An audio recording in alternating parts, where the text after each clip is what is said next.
बल्लाळेश्वर सहकारी पतपेढीच्या 25व्या वार्षिक सर्वसाधारण सभेच्या निमित्तानं उपस्थित असलेले सर्व सभासद बंधू आणि भगिनींनो, आजच्या सभेचे अध्यक्ष आणि एक चांगलं नेतृत्व सन्माननीय आनंदजी गावडे साहेब, उपाध्यक्ष सन्माननीय भगवानजी शेटे साहेब, ज्येष्ठ संचालक सन्माननीय सुरेशदादा गावडे, आदरणीय बाबूराव शेठ डोंगरे, आदरणीय मनोज शेठ डोंगरे, तज्ञ संचालक सन्माननीय खंडूशेठ आहेर,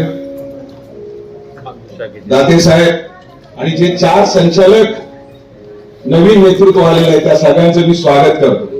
खाली बसलेले सन्माननीय देवीदादा डोंगरे, गोगे साहेब, आमच्या मॅडम, मला तर खरं वाटत होतं तुम्ही या संचालक मध्ये असावं. मे बी पुढच्या 5 वर्षामध्ये आपण याल. 25 वर्षाचा हा प्रवास बघितला गेला तो आनंदाचाही आहे, काही शिकवण्याचा सुद्धा आहे आणि पुढे जाण्याचा सुद्धा आहे. मला वाटतं उषा मॅडम, मी पण 1999 साली राष्ट्रीय राजकारणामध्ये सुरुवात केली. ते संतोषजी आहेर आहेत. सर्वसामान्य घरामध्ये असल्यावरती किती अडचणी येतात ते अजूनही मी भोगतोय. पण आपलं कर्तृत्व, आपलं कौशल्य सिद्ध करण्यासाठी काही ठराविक व्यासपीठ पाहिजेत. त्यातली हे 2 व्यासपीठ म्हणजे साईपेठ आणि बल्लाळेश्वर.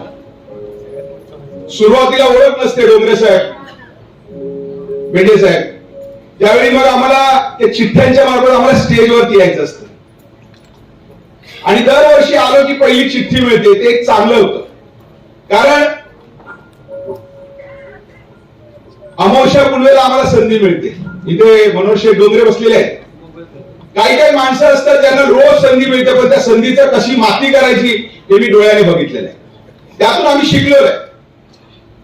पण या 25 वर्षामध्ये भगवान शेटे साहेब या व्यासपीठाचा एवढा चांगला वापर झाला. आज मला एका पक्षाचा मी प्रवक्ता झालेलो आहे. का प्रवक्ता झालोय? कारण तुमच्यासारखे जे सभासद आहे त्या सभासदांच्या समोर अभ्यास करूनच बसायला लागतं. कारण काही चुकलं तर नेहमी लक्षात ठेवलं जातं. पण मला एवढा अभिमान आहे की माझ्या 25 वर्षाच्या ह्या प्रवासामध्ये मी जे काही चुकलो असेल त्या चुका मला सुधारण्याची संधी या सर्व संचालक मंडळाच्या सभासदांनी दिलेली आहे. माझ्या उभारणीमध्ये जसं मगाशी एका डोंगरे साहेब एकाने सांगितलं की कर्जदार आज जवळजवळ 100 कोटीचा त्यांनी व्यवहार करायचा एक मानस ठेवलेला आहे. पण ह्या व्यासपीठाचा, ह्या पतपेढीचा माझ्यासाठी बाबूराव शेठ, तुम्ही याला साक्षीदार आहात, तांबोळी साहेब, की सामाजिक जीवनामध्ये कसा जर झाला असेल, एक चांगलं पद जर मिळालं असेल, म्हणजे दादा सांगायचे की आधी पद निर्माण कर, नंतर पद मिळेल. 25 वर्षामध्ये ह्या पतपेढीचा आधार घेऊन समाजामध्ये एक चांगलं पद निर्माण केली आणि आज कुठेतरी समाजाने मला स्वतःहून पद दिलेलं आहे. कारण का? ते या पतपेढीच्या माध्यमातून वसंतराव अनेक लोकांची मी कामं केलेली आहे.